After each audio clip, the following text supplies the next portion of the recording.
Hi everyone, this is Jean again, but today I've got a visitor. I've got a lovely woman called Ange Sinclair who's going to talk to you about poo of all things first thing in the morning. Have you done one yet today?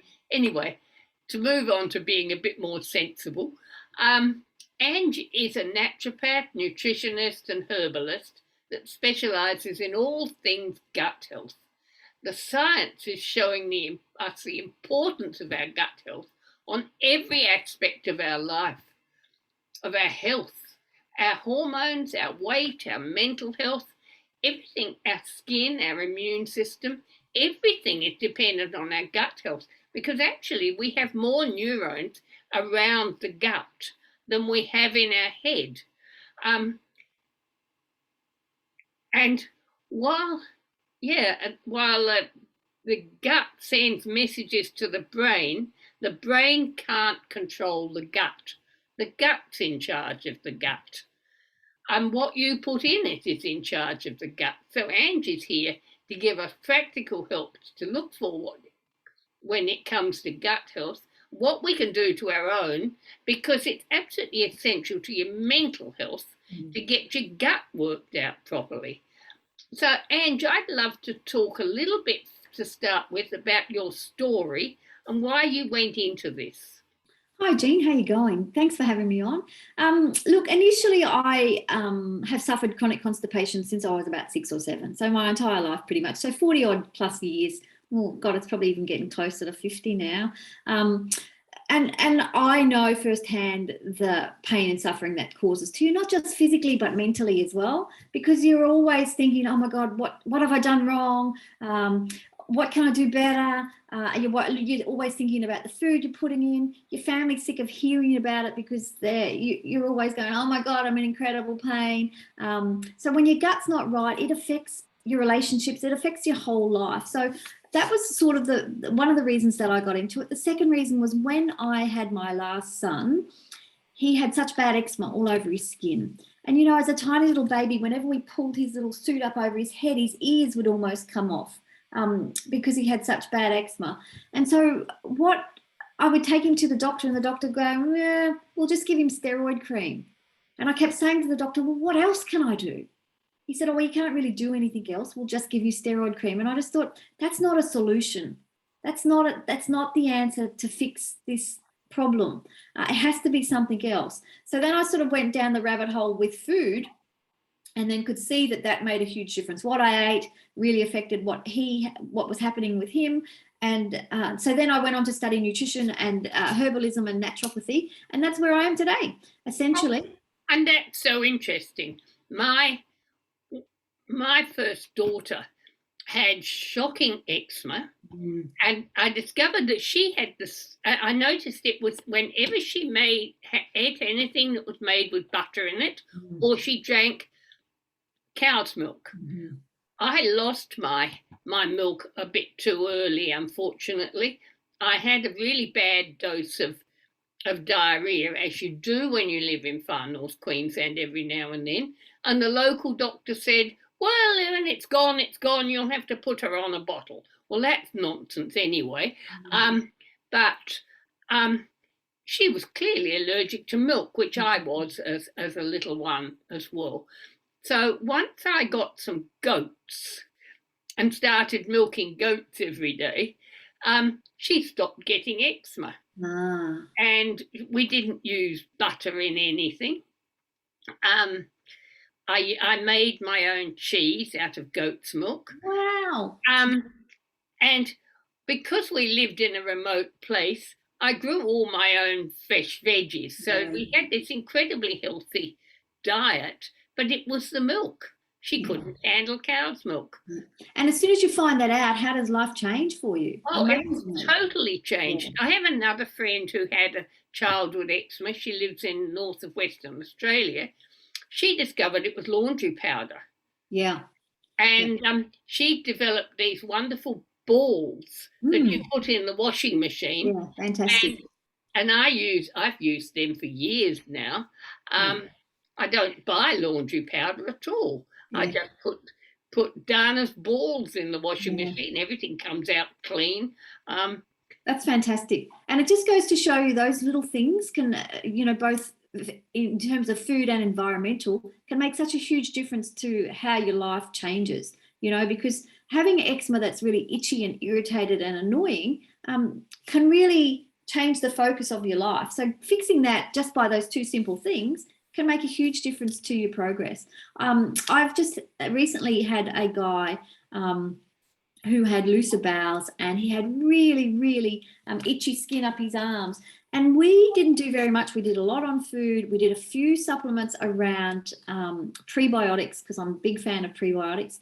And he come back, and skin is really hard to shift normally. Once it's ingrained for a little bit, it takes a while to get a little bit of to see a difference in skin. And he came back after 3 weeks and said to me, my God, he said, I don't know what you've done to me, but I feel brand new. He said, and it's just changed my life because I'm no longer always worried about being itchy or what's going to flare my skin or this or that. And he said, and it's only really by changing the food that I've had that it's made such a huge difference. And I think that's a great way for us to look at things that are going on with us, rather than he said to me at the end, he said, I almost feel bad that I've left it for so long before doing anything about it, if I'd have known it was going to fix this quickly. And I think that's a mistake a lot of people make. And I had a client call me yesterday, and she said to me, I would have come a year ago when we talked. She said, but I thought you were going to take me off stuff. And I wasn't ready for that then. Mentally, I'm ready now. So let's sign up now. So it just goes to show you that you've got to be in the right headspace to get it done. And you will see results reasonably quickly. Yep. And it's your head and your gut working together. Correct. Yep. So let's talk about how our bowel movements can let us know there's a problem. So there's a couple of things for me around bowels. How our bowel works is a really, really good indicator of our health, essentially. Because if you're having a really loose bowel movement that really stinks, that nobody can walk into the bathroom after you, there's a problem going on. And that could be infection. It could be a malabsorption problem. You could have a parasite. You could not be feeding your bacteria what they need to be. So there's a whole raft of things that could be going wrong.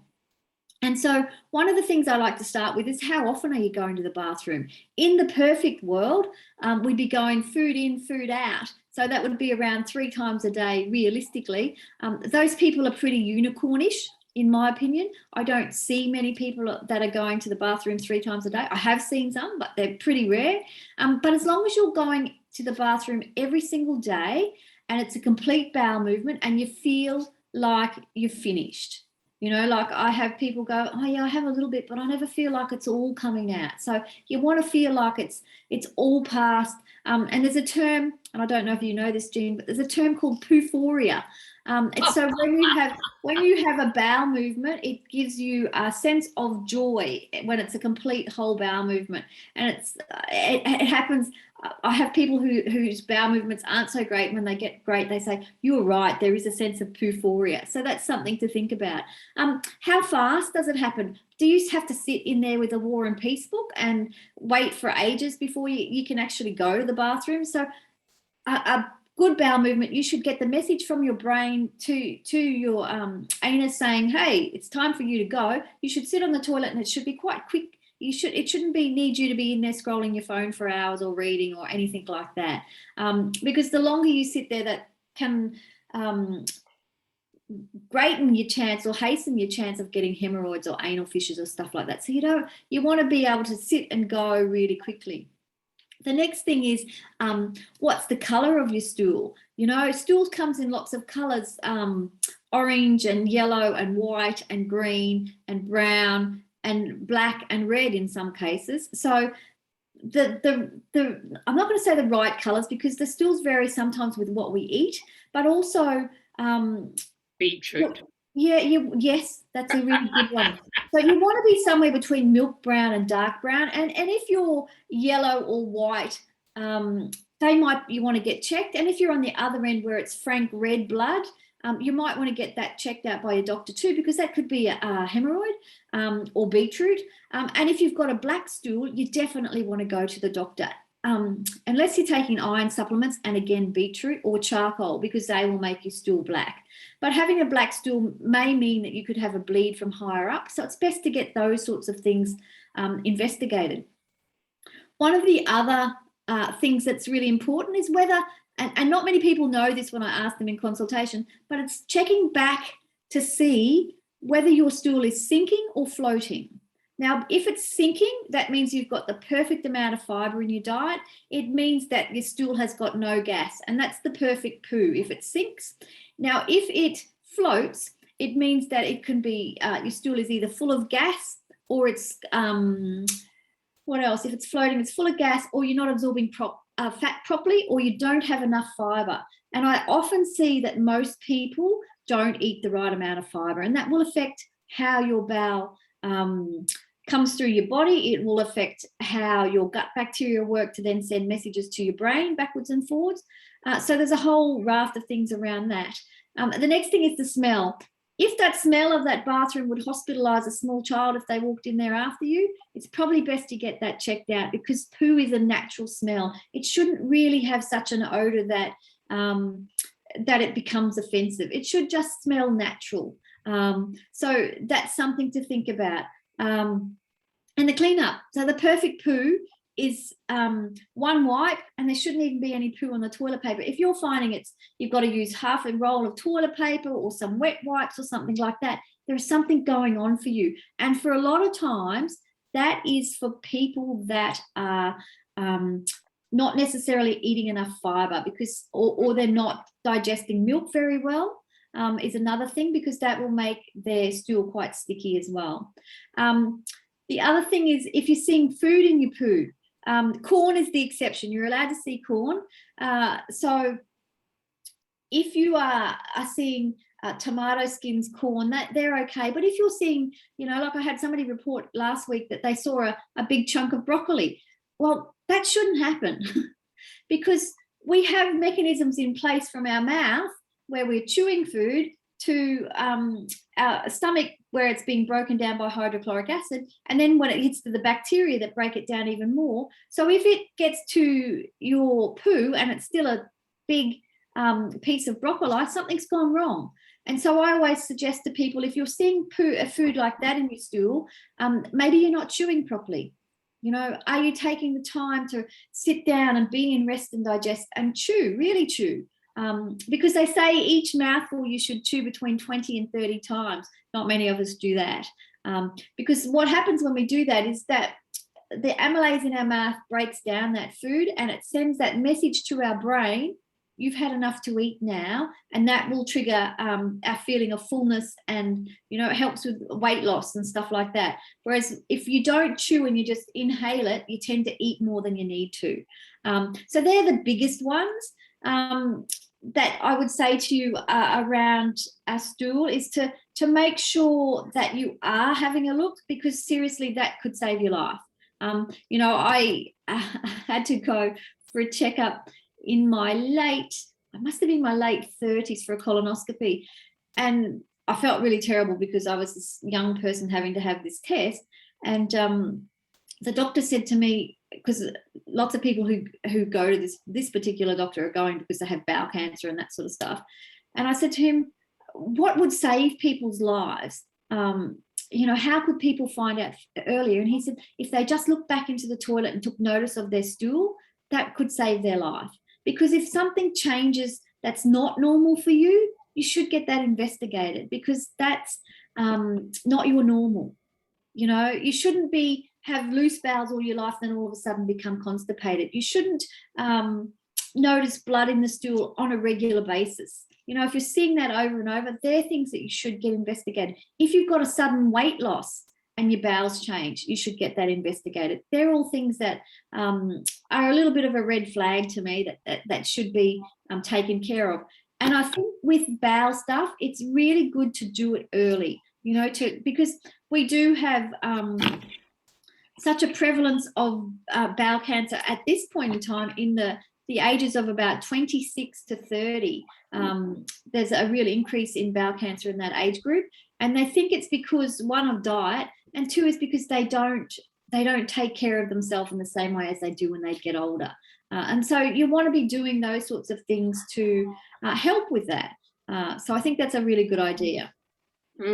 Absolutely. Sorry about That's okay. I've had my other office assistant trying to get into the action.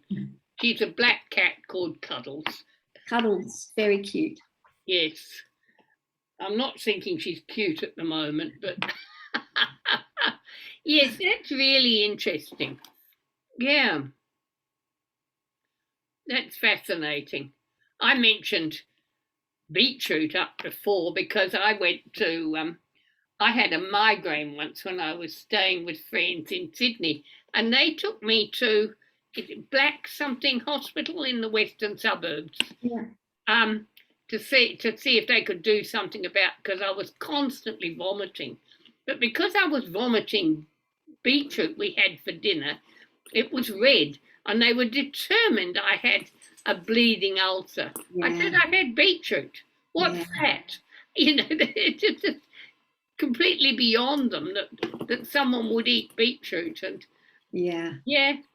And I think that's part of the problem with a lot of people with their diets, because we've moved so far away from, the fruit and veg and the traditional fruit and veg, meat and three veg. We've removed so far away from that.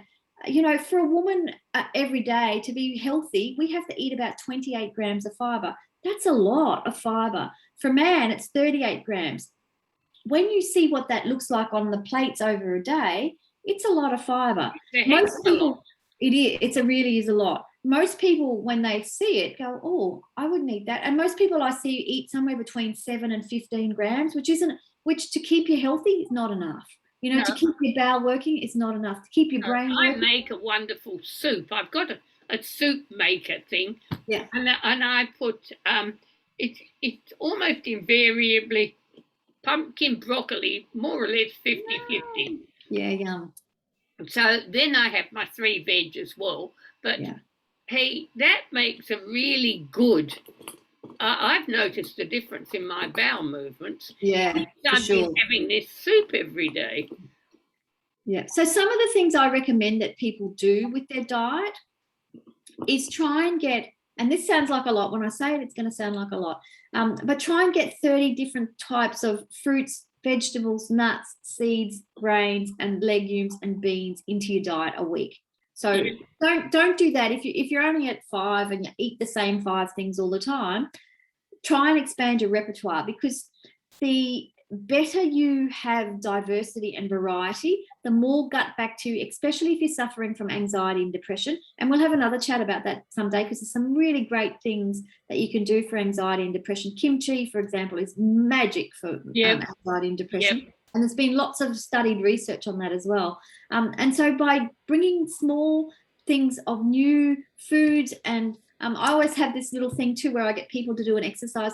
You should be eating these 6 colours of fruit, vegetables, nuts, beans, legumes, grains, seeds every day as well, because these colours in foods represent about 8,000 phytochemicals, and those phytochemicals really fuel our gut bacteria, which will help with our bowel movements, help with our skin, help with our brain, help with our anxiety and depression as well. Help with our immune system, which is pretty much more important than ever right at this minute. So you get a good sense of, what you eat really does matter. And when I hear people, doctors perhaps, say to people, "Oh, what you're eating is not going to matter," it really does matter. I've had people, by just changing food alone, go from having diarrhea for 40 years to be completely free. And I think that it's really important for people to understand that food gives our body information. It gives our cells information, and that information is then turned into metabolites, which help fuel our gut bacteria. And we really need to be giving our gut bacteria the best opportunities it can to have to grow and adapt and be able to do all the things we have. I'll give you a story. I've got this man that I'm currently working with at the minute. He's recently divorced. He has a really high pressure job, works 7 days a week in some capacity. He's really overweight. He's very fatigued. His whole thing is, I want to lose weight, I want to look better. And then I get people to fill out a food diary for me. So, because I get them to do that exercise to colour in the fruits and vegetables, the colours that they eat. And he said to me, oh, I forgot my pens. He said, but I've got a yellow one and a green one. And I said to him, well, that's all you'll need, because I already do them beforehand.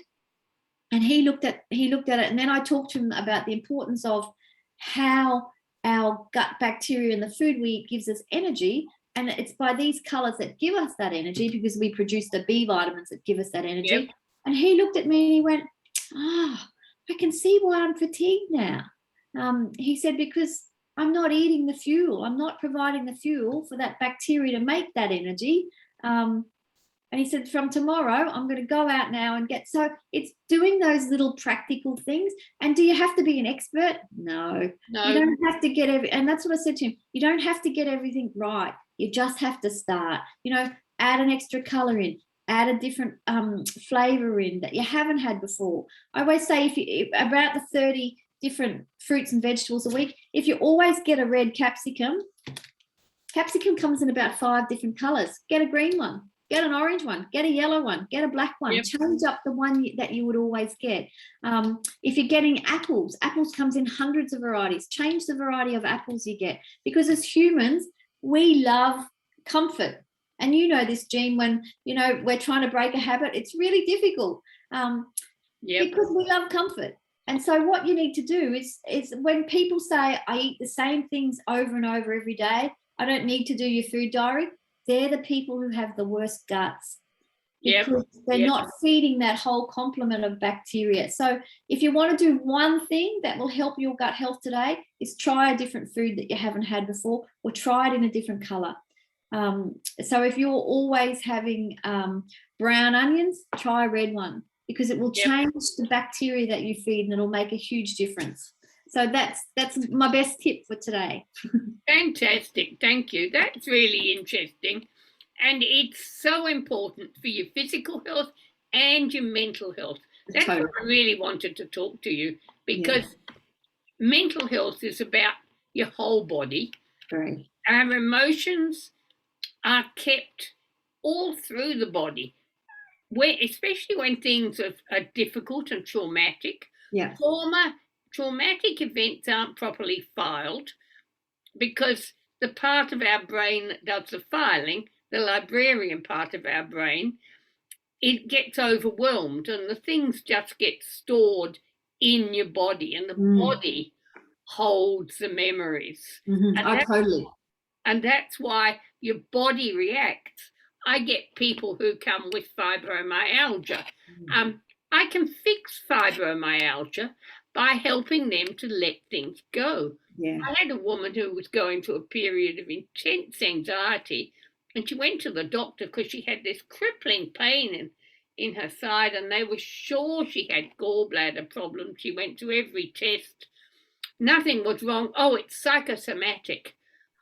Well, actually, it was psychosomatic, because she came to me and told the story, and I got her to go into trance. I said, right, put your hand over the pain, feel it, shut your eyes and relax, and push slightly and just let it go. Just let it go. And she spent about 3/4 of an hour looking as if she was vomiting, but nothing happening, of course. And so she was vomiting up this pain. And then she opened her eyes. She said, it's completely gone. Yeah, nice. And you know what they say? That we store issues in our tissues. And when I work with people, I would suggest that they often go and just find a therapist to work for at the same time, because if you don't get those issues out of your tissues, it's very difficult to fix. Well, that's what I do with a lot of people, is just work with them, which I can do online as well. Yeah. And just let it go. Yeah, I think that's fantastic. I think that's a really good thing. And people need that to happen. Yes. So I think we're a very good pair, actually. Yes, I'm glad we met up. So, Jean, I have a link. So I'll give you a link. I've got a little perfect poo quiz. So if you Okay. that follow you want to Fabulous. try the perfect poo quiz, and that leads into it, then I'll send you a few emails, and you can opt out of those if you like, for an offer of a program that I've got. It's called the Perfect Poo Program. So that's go and do the quiz though, because I think it's a really good leveler to go, oh yeah, my bowel health could use a bit of work. These are some of the things that I could do to help with that. So I think that's probably a really good place to wrap up, actually. It is important that we check our stool. It could save our life. Absolutely. And what's happening in your gut is happening in your brain. So if your gut's leaky, your brain's leaky as well. So I think that's really important for people to understand as well. Yes, absolutely. Yeah, terrific. So it's been great to talk to you. Thank you. Okay, absolutely. So see you later. Thanks for